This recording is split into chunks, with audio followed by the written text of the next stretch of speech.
Fiscalía General de la República. La corrupción en El Salvador, a muchos no gusta la frase el combate a la corrupción. Eso creo que es una gran realidad. No a muchos gusta oír mencionar la frase combate a la corrupción. En nuestro país, por años y por décadas, se trató de ocultar la corrupción. Se trató de mantenerla mediáticamente oculta. Se decía que la corrupción en El Salvador existía en forma pequeña o poca. Se decía que otros países vecinos, ¿verdad?, sin querer menospreciar a los países vecinos, como Guatemala, como Honduras, como etcétera, otros países de Sudamérica, es donde había corrupción. ¿Verdad? En El Salvador, pues había corrupción, pero poquita. ¿Verdad? Posteriormente a los acuerdos de paz, que salimos de la guerra, ya en la posguerra estábamos en los albores ya de la paz, tampoco se hablaba mucho de corrupción. Entonces la gran pregunta es, ¿en aquella época había o no había corrupción también? Pues últimamente hemos encontrado, ¿verdad?, por el organismo creado o que está en la Corte Suprema de Justicia, llamado Sección de Probidad, y por acciones de la Fiscalía General de la República, que no era tan cierto que en El Salvador no existía corrupción, ¿verdad? Y hemos demostrado que sí existe corrupción. Tengo que mencionar también, y no quiero causarles malestar en su cena, pero tengo que decirles que en El Salvador hay una corrupción sistémica, lamentablemente. Hay sistemas creados precisamente para fomentar la corrupción. Entonces, El Salvador es un país donde hay corrupción enquistada. Pero ¿dónde está la corrupción en El Salvador? Pues tengo que también arruinarles la cena y tengo que decirles que la corrupción en El Salvador está en todos lados. ¿Verdad? Está tanto en las instituciones públicas, en los ministerios, en las alcaldías, en las instituciones autónomas, está en la política, ¿no?, está en las empresas privadas y está hasta en la iglesia. Entonces está en todos lados la corrupción, ¿verdad?, como un fenómeno como tal. Por eso, las instituciones que tenemos que ver con la transparencia, la ética y el combate a la corrupción, han diseñado un mecanismo para tratar de contrarrestar la corrupción. Porque la corrupción no se puede eliminar en ningún país del mundo. Se le puede atacar y se le puede disminuir, pero no se le puede eliminar completamente. En ningún país del mundo, ni con ninguna fórmula lo pueden hacer. Él habló de los antejuicios, pero yo le entiendo que él quiso decir quitar la inmunidad a algunos funcionarios. ¿Verdad? Qué importante es eso. ¿Por qué? Porque en nuestro país se ha traído y se ha llevado por mucho tiempo, ¿verdad?, el tema que mucha gente se protege y se autoprotege en esas inmunidades, ¿verdad? Y en otros países de primera, o más, digamos, de primer nivel, no existe ese tipo de prerrogativas para algunos funcionarios. O si lo existe, es nada más para algunos aspectos concretos en cuanto a su función pública. Pero no lo arropa y no lo defiende y no le pone un muro de impunidad en todo su actuar. Entonces creo que es un tema muy importante a futuro a revisar. También se mencionó en este panel que se deben controlar los negocios de los funcionarios y sus sueldos. Creo que también lo mencionó el exmagistrado Sidney. Por supuesto que hay que revisar esto, ¿verdad? Hay que controlar los negocios de los funcionarios, por lo menos así lo anoté yo, y sus salarios. Pero ¿por qué debemos controlar esto? Precisamente porque no existe un verdadero desdoblamiento en relación al funcionario cuando es nombrado a sus negocios. Entonces lo que ocurre es que muchos funcionarios públicos, llámese ministros, llámese diputados, llámese fiscales generales, llámese procuradores, o se llaman alcaldes o se pueden llamar magistrados, ¿verdad?, tenemos la obligación de transparentar nuestros negocios públicos, pero no es posible que resulta que un funcionario, que un alcalde, resulta que está en el puesto o antes de entrar a su cargo, deja sus empresas, pero sus empresas siguen licitando millonarios fondos en licitaciones públicas en el Estado. Eso no puede ser, ¿verdad? Porque es un adoblamiento y es un fraude de etiqueta, ¿verdad? Es un fraude de etiqueta, es un desdoblamiento o una división de mentiras, porque el funcionario siempre está atrás de esos negocios. Por lo tanto, creo que esta consideración de controlar los negocios de los funcionarios y los sueldos es necesario hacerlo. ¿Por qué los sueldos? ¿Verdad? Muchos han dicho, bueno, los funcionarios deben de ganar según su cargo, ¿verdad? Pero vaya a ver usted cuánto gana un funcionario de elección secundaria, de los que estamos acá. Vayan a ver cuánto gana algunos de los que están sentados acá o cuánto gana su servidor. Y resulta que el presidente de una autónoma gana el doble o el triple, ¿verdad?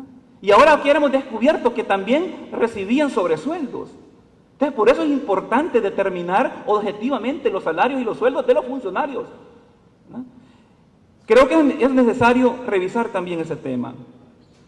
También el magistrado Blanco señaló que se necesita, o a su modo de ver, un fiscal en la sección de probidad. Y es un tema que ya me lo habían planteado a mí anteriormente. Nombrar un funcionario, un fiscal, para que esté y para que el investigado no presente tanta prueba falsa en ese proceso como hemos encontrado ya a nivel judicial. Que hay un balance en eso. Mejorar, dijo también, la asignación de los funcionarios judiciales. Por supuesto que hay que mejorar la asignación de los funcionarios judiciales, ¿verdad? Ha sido un reclamo de la Fiscalía General de la República, ¿verdad? En muchas ocasiones. Hay que mejorar la asignación de los funcionarios, pero también hay que fortalecerlos y ayudarles a los jueces. Los jueces deben ser fortalecidos en su independencia. Los jueces son independientes y hay que respetar la independencia de los jueces, pero no quiere decir que los jueces tienen que ser omnipotentes tampoco, ¿verdad? Los jueces tienen dependencia de la ley y de la Constitución, no puede ser omnipotente. Entonces hay que mejorar el sistema judicial. Hay que mejorar la asignación de los jueces, porque debemos y tenemos demasiados abogados particulares de jueces, ¿verdad? Tenemos muchos jueces interinos o de paso que solo llegan a resolver, ¿verdad? Hay que mejorar la asignación de jueces. Totalmente importante este tema. ¿Por qué?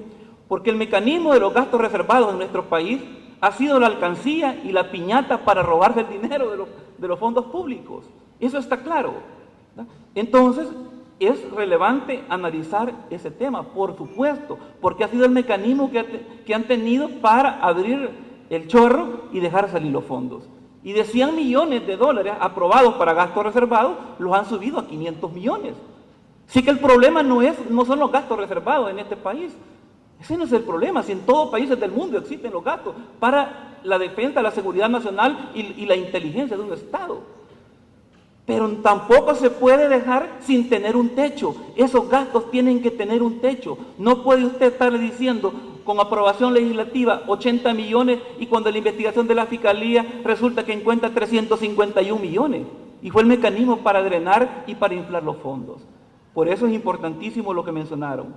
También mencionaron mecanismos de control fiscal, salarios transparentes o transparentar los salarios. También mencionó una Contraloría Ciudadana. Claramente deben fortalecerse las instituciones. Las instituciones públicas que nos dedicamos a las investigaciones o al trabajo de supervisión, de transparencia de los fondos públicos, tenemos unos presupuestos de desgracia, ¿verdad? Tenemos unos presupuestos, digamos, ínfimos, que no se puede trabajar. Pero deben de fortalecerse, deben de darse verdaderos presupuestos, deben mejorarse los salarios de los funcionarios. ¿Por qué? Porque si las instituciones no están fortalecidas, si no tenemos un organismo internacional, entonces hay que apostarle a la institucionalidad propia nuestra, a la criolla, y darle fondos a las instituciones.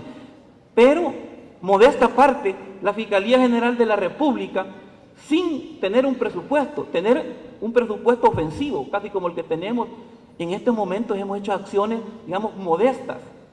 Hemos hecho acciones importantes. Estamos escribiendo algunas líneas en la historia de este país, mandando mensajes fuertes contra la corrupción. Pero es que, señores, ya llevamos 3 expresidentes en línea procesados, ¿verdad? Algo debe reconocérsele a la institucionalidad, ¿verdad? Con un expresidente que murió le fuimos con procedimientos de extinción de dominio, está procesado, le fuimos a todos los bienes con ese presidente que falleció, ¿verdad? A otro lo tenemos sentado y metido en la cárcel en Mariona, a otro lo tenemos huyendo, ¿verdad? Prófugo en otro país. Debe reconocérsele a las instituciones que con los mínimos presupuestos que tenemos estamos haciendo acciones concretas y fuertes. No podemos ser perfectos. Todas las instituciones necesitamos, las del Ministerio Público, el Tribunal de Ética, la Procuraduría General, el Instituto. Todas las instituciones tenemos o debemos tener presupuestos dignos que nos sirvan para hacer nuestro trabajo. Debe entenderse que la corrupción genera pobreza.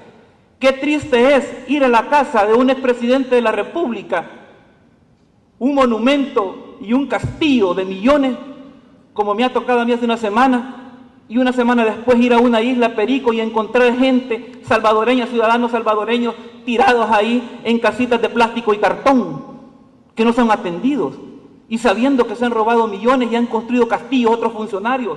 Eso es despreciable, es chocante para el ciudadano. Debe entenderse entonces que los fondos públicos se están invirtiendo. Finalmente, quiero decirles que el combate a la corrupción no es solo obligación de las instituciones. El combate a la corrupción es un compromiso de todos. Y eso se ha demostrado en muchos países, no solo de las instituciones que estamos aquí. Creo que debemos de cambiar la frase que de todas maneras todos roban por la frase no a los funcionarios corruptos que roban. Sé que me van a regañar por haberme salido del contexto, pero creo que era necesario. Muchísimas gracias por su atención y por atenderme.